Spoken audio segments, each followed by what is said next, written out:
Sí. ¿Listo?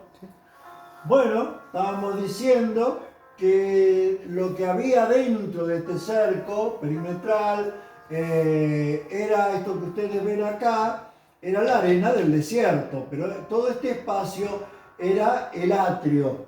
Es como una especie de patio, bueno, ahí era el atrio.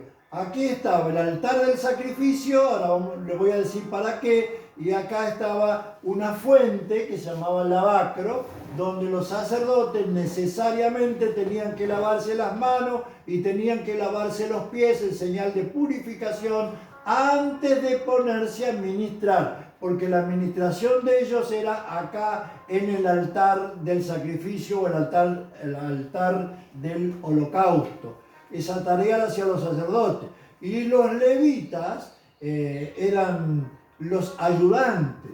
Así es que bueno, ¿con qué consistía y para qué era esto?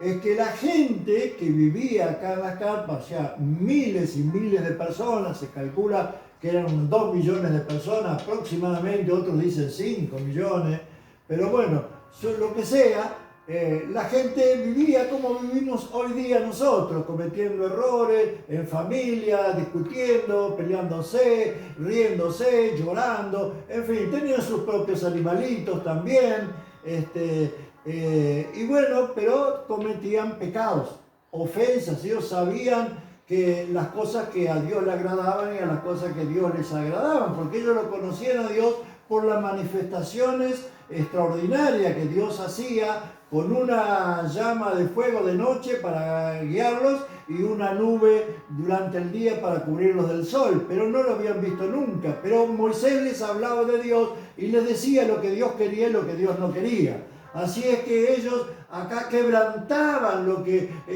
las cosas que no tenían que hacer, digamos, y sabían que eran pecadores, sabían que habían ofendido a Dios y que la paga del pecado, le decía Moisés, es muerte. O sea que ellos eran como condenados a muerte. ¿Cómo hacer para librarse de ese pecado? Entonces Dios le reveló a Moisés la salida a esa situación de ellos y peligrosa, porque ellos iban a morir seguramente por su pecado.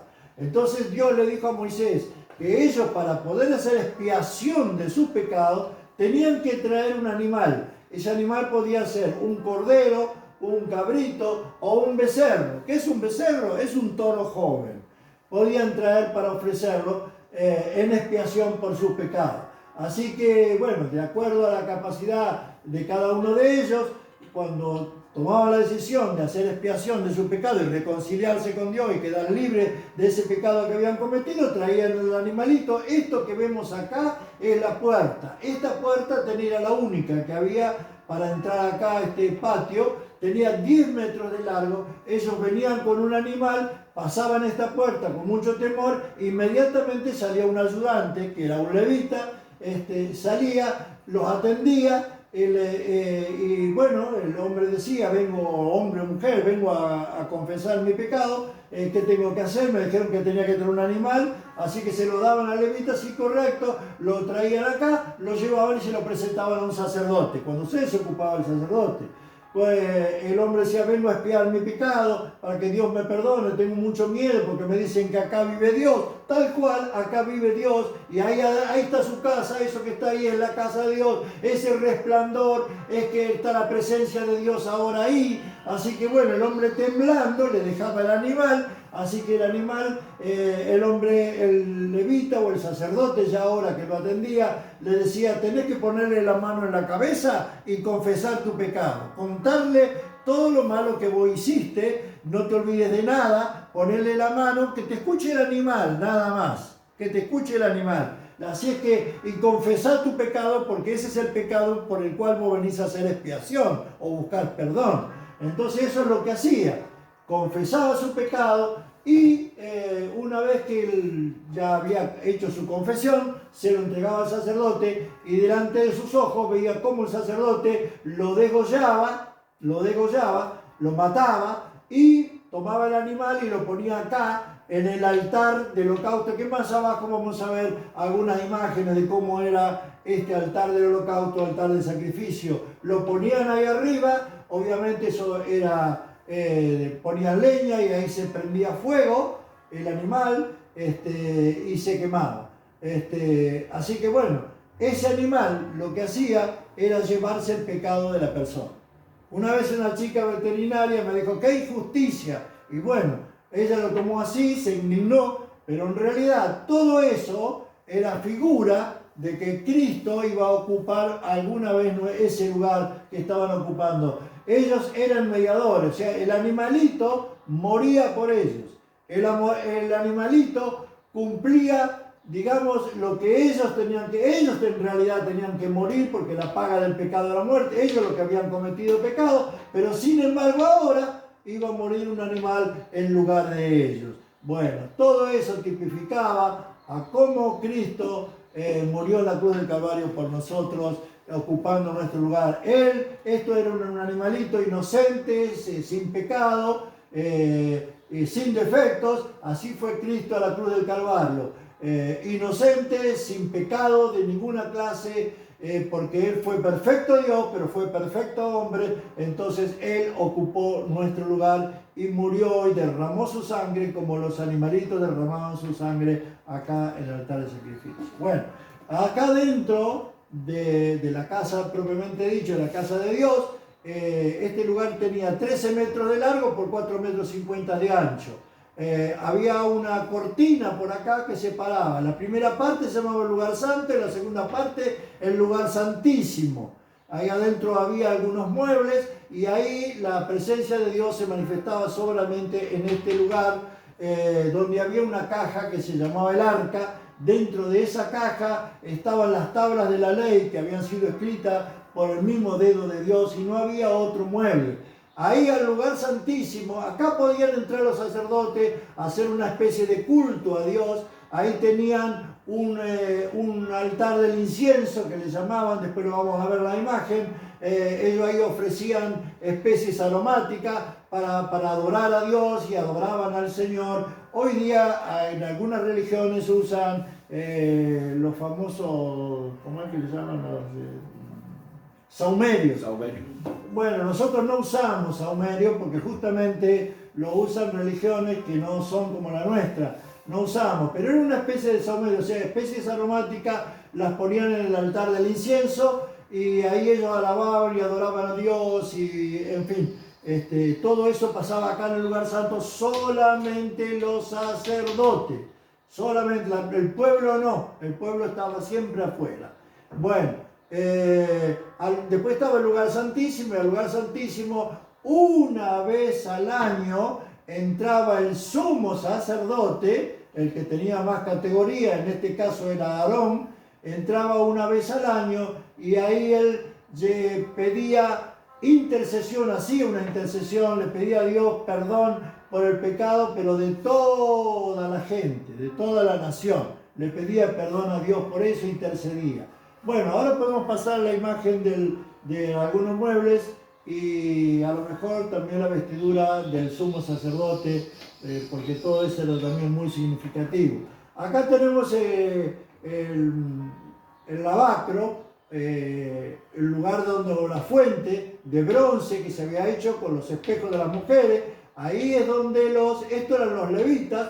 Todos los levitas vestían de blanco y ahí es donde ellos se tenían que lavar las manos y los pies para poder ministrar. Todo eso es simbólico de cómo debe prepararse una persona que está ministrando las cosas de Dios. No cualquiera puede ministrar las cosas de Dios sin santificarse. Bueno, a ver si vemos otra imagen más. Acá está el altar del incienso, que decía recién, que estaba dentro del lugar. Acá también la tenemos, que estaba en el lugar santo, no en el lugar santísimo, pero estaba al lado del lugar santísimo, como para que el perfume pasara también al lugar santísimo. Y bueno, ahí estaba, haciendo como un límite entre el lugar santo, entre el lugar santo y el lugar santísimo, ahí es donde eso significaba las oraciones, o las alabanzas, las adoraciones, las canciones que nosotros le cantamos a Dios para adorarlo y nuestros pedidos también de oración. Todo eso significa el altar del incienso. Eso estaba en el lugar santo. Bueno, a ver otras imágenes más. Bueno, esto es el altar del holocausto, lo que recién vimos, donde se prendía el fuego y se ponía el animalito ahí. Todas estas varas que tiene a los costados estaban preparadas así porque eso se llevaba por el desierto. Estaba en un tiempo, en un lugar, así que tenía que ser todo transportado, como digamos en la actualidad se llevan los circos que nosotros vemos, lo desarman todo y se van a otro lado y lo vuelven a armar, bueno, algo así era.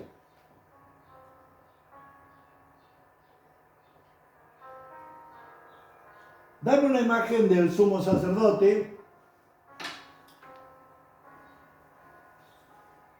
Esta es la imagen del sumo sacerdote. Esto que está acá es un incensario. Acá también había especies aromáticas cuando él caminaba. Esta era la ropa especial, que ahora voy a hablar de todo esto, del sumo sacerdote, que en este caso era Aarón, fue el primero.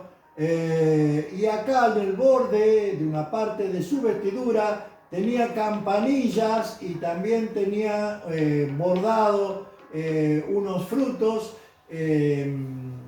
¿Cómo es que se llaman los frutos estos que se parten? Tienen mucho semillita adentro. Granadas.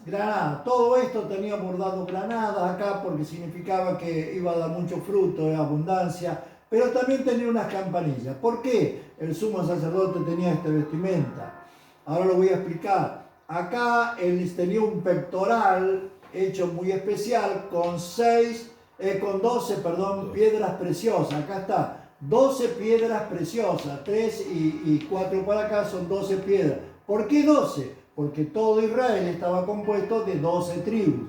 Cada piedra de esta, que estaba en el pectoral del sumo sacerdote, representaba una tribu. Cada piedra era una tribu. Eran 12 tribus, estaba representando a toda la nación.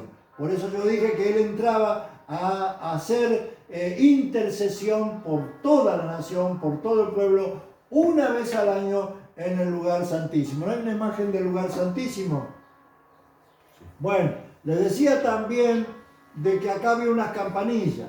El lugar santísimo era un lugar como una habitación de 4,50 por 4,50, era cuadrado, y ahí solamente entraba el sumo sacerdote. Acá tenemos unas imágenes de cómo trataban a los animales, que podía ser, como dije, un becerro, que es un toro joven, o un cabrito, y ahí los mataban, hacían que se derramara su sangre, luego la sangre la quemaban, y así sucesivamente. Era una tarea que todo esto que están vestidos de blanco eran los levitas o los ayudantes de los sacerdotes. Es decir, los sacerdotes también eran levitas, porque levita era una tribu, era de la tribu de Leví. Sigamos un poquito más. Hablábamos del sumo sacerdote cuando entraba a ministrar al lugar santísimo, que ahí estamos otra vez, los que estaban afuera, él entraba con mucho miedo porque ahí estaba la presencia de Dios. Estaba el arca y arriba tenía una tapa con la figura de dos ángeles así que eran hechas de oro, dos arcángeles juntándose, como cubriendo, como haciendo propiciación, y se prendía arriba del arca una lucecita celeste que no la prendía el hombre, no la prendía el sumo sacerdote, se prendía sola y se llamaba la Shekinah. Cuando ellos veían esa lucecita prendida, entendían que Dios la había prendido y que ahí estaba Dios. Así que imagínense el temor del sumo sacerdote al entrar. Así que los que quedaban fuera también tenían temor. Así que hay algunas versiones de que al sumo sacerdote, cuando entraba al lugar santísimo, a la habitación donde vivía Dios, o donde estaba Dios, la presencia de él, así que le ataban al sumo sacerdote una cuerda, posiblemente, no lo dice la Biblia, pero le ataban una cuerda como para, usando el razonamiento, porque las campanillas que hacían ruido cuando él caminaba, le decía a los sacerdotes que estaban al lado de una cortina en el lugar santo, que estaba vivo. que no se había muerto, que había entrado a la presencia misma de Dios y no se había muerto. Y ahí estaba hablando con Dios, el sumo sacerdote, intercediendo por todo el pueblo. Entonces él se movía, caminaba, y los otros que estaban afuera, en la otra habitación, digamos, en el lugar santo, estaban temblorosos y tratando de escuchar el ruido de las campanillas. Si no se escuchaban más las campanillas, ellos esperaban un momento y dijeron: murió, no pudo soportar la presencia de Dios, porque el sumo sacerdote a lo mejor tenía alguna manchita de pecado, alguna cosa oculta, podía haber tenido, por más que pequeña que sea, moría en la presencia de Dios. Así es que, ¿qué pasaba si no sonaban las campanillas? Es que el sumo sacerdote había tenido una falla, no la confesó, se descuidó y cayó muerto en la presencia de Dios. Así que ellos tironeaban, seguramente, cómo hacían para sacar el cuerpo, si nadie podía entrar ahí, solamente el sumo sacerdote. Así que los sacerdotes tiraban de la cuerda y sacarían el cuerpo afuera, porque nadie podía entrar. Es una suposición, porque para eso estaban las campanillas, y el otro razonamiento es que nadie podía entrar al lugar santísimo. Esa sería una forma de sacar al sumo sacerdote en caso de que caiga muerto. Bueno, esta otra imagen que estamos viendo acá es como lo ungían al sumo sacerdote, él se consagraba, se limpiaba, estaba por entrar al lugar santísimo, entonces tenía que revisar bien su vida, acordarse en qué pudo haber ofendido a Dios, porque iba a entrar al lugar santísimo. Y ahí le podía pasar lo que dije, caer muerto ante la presencia de Dios, porque la paga del pecado es muerte, y nadie se presentará a Dios así nomás, con pecado. Bueno, ya estamos ahí con esto. Acá nos dice, escrito por acá, que se inicia la tarea. Todo tenía que ser santificado. Estos que están acá son los levitas. La ropa blanca significa pureza y santidad. Por eso todo el tabernáculo, las cortinas de alrededor que hacían el perímetro de ese lugar, era blanco. Así que porque todo lo que se buscaba era representar la santidad y la limpieza, la purificación. Bueno, por eso acá dice: asimismo Aarón y sus hijos, para que sean sacerdotes, y ellos tenían que santificarse para poder ministrar las cosas de Dios. Aarón, que era el hermano de Moisés, y sus hijos fueron los primeros sacerdotes. Aarón fue el sumo sacerdote, y ahí empieza, si usted quería saber de dónde nacieron los sacerdotes o los pastores, bueno, todo comenzó acá en el tabernáculo. Bueno, hermanos, terminamos esto. Y ahora voy a explicarles yo de otra forma.